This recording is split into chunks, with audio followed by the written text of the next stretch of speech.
আমরা অনেকে জানি, অনেকে হয়তো জানি না, জানলে অনেক সময় আমরা মনে রাখি না। আমাদের এই জুলাইয়ের আগে বাংলাদেশের যে ভয়ানক অবস্থা হয়েছিল, গুম, খুন, নির্যাতন, ধর্ষণ, প্রকাশ্যে চাঁদাবাজি, আয়নাঘর সহ এমন কোনো জুলুম নাই, জুলুমের এমন কোনো দৃষ্টান্ত এই পৃথিবীতে নাই যেই জুলুমের স্টিম রোলার বাংলাদেশে চলে নাই। সাথে সাথে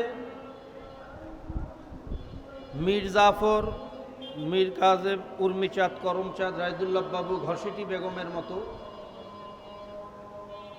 যারা মাত্র 900 একর জমির বিনিময়ে লর্ড ক্লাইভের সাথে চুক্তি করে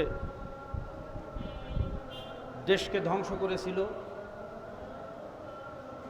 সেই মোনাফেকদের পদাঙ্ক অনুসরণ করতেও বিগত ফেসিবাদের সরকারের দায়িত্বশীলরা কোনো অংশে ভুল করে নাই। আপনারা জানেন, আমাদের দেশের যত ব্যবসা ভারতের নিয়ন্ত্রণে ছিল। মোদির বন্ধু আদানির কাছ থেকে বিদ্যুৎ আমদানি করা হয়েছিল অনেক গুণ বেশি টাকা দিয়ে। ভারতের পণ্যে বাংলাদেশ সয়লাভ করা হয়েছিল। যত মোটর সাইকেল দেখবেন ভারতের, যত সিএনজি দেখবেন ভারতের, যত ট্রাক দেখবেন ভারতের, যত পাথর দেখবেন ভারতের, পেঁয়াজ রসুন আদা হতে শুরু করে ভারত আমাদের এই দেশটাকে একটা তাদের মার্কেটের একটা স্থান বানিয়েছিল। শুধু তাই না, করিডোরের নামে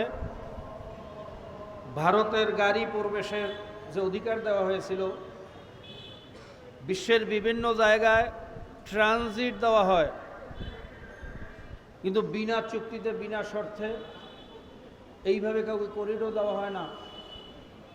সেই করিডোরের নামে এমন রাস্তা দেওয়ার ব্যবস্থা করা হয়েছিল যেখান থেকে ভারতের গাড়ি আমাদের দেশে ঢুকবে, আমাদের দেশ ব্যবহার করে ভারতে যা পণ্য নিয়ে যাবে, সেই গাড়ির মধ্যে কি ফেন্সিডিল আসে, নাকি হিরোইন আসে, নাকি ইয়েবা আসে, না AK-47 না M16 আসে, এটা পরীক্ষা করে দেখারও আমাদের অধিকার থাকবে না।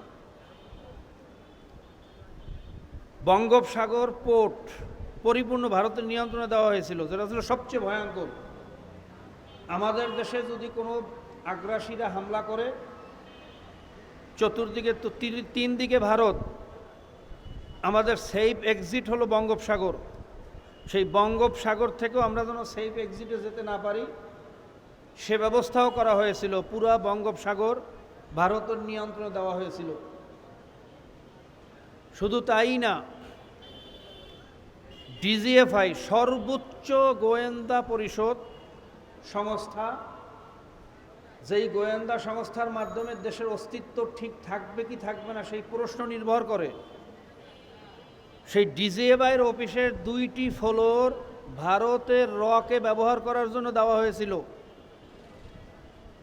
NSIর একটা উইং সরাসরি ভারত পরিচালিত করত।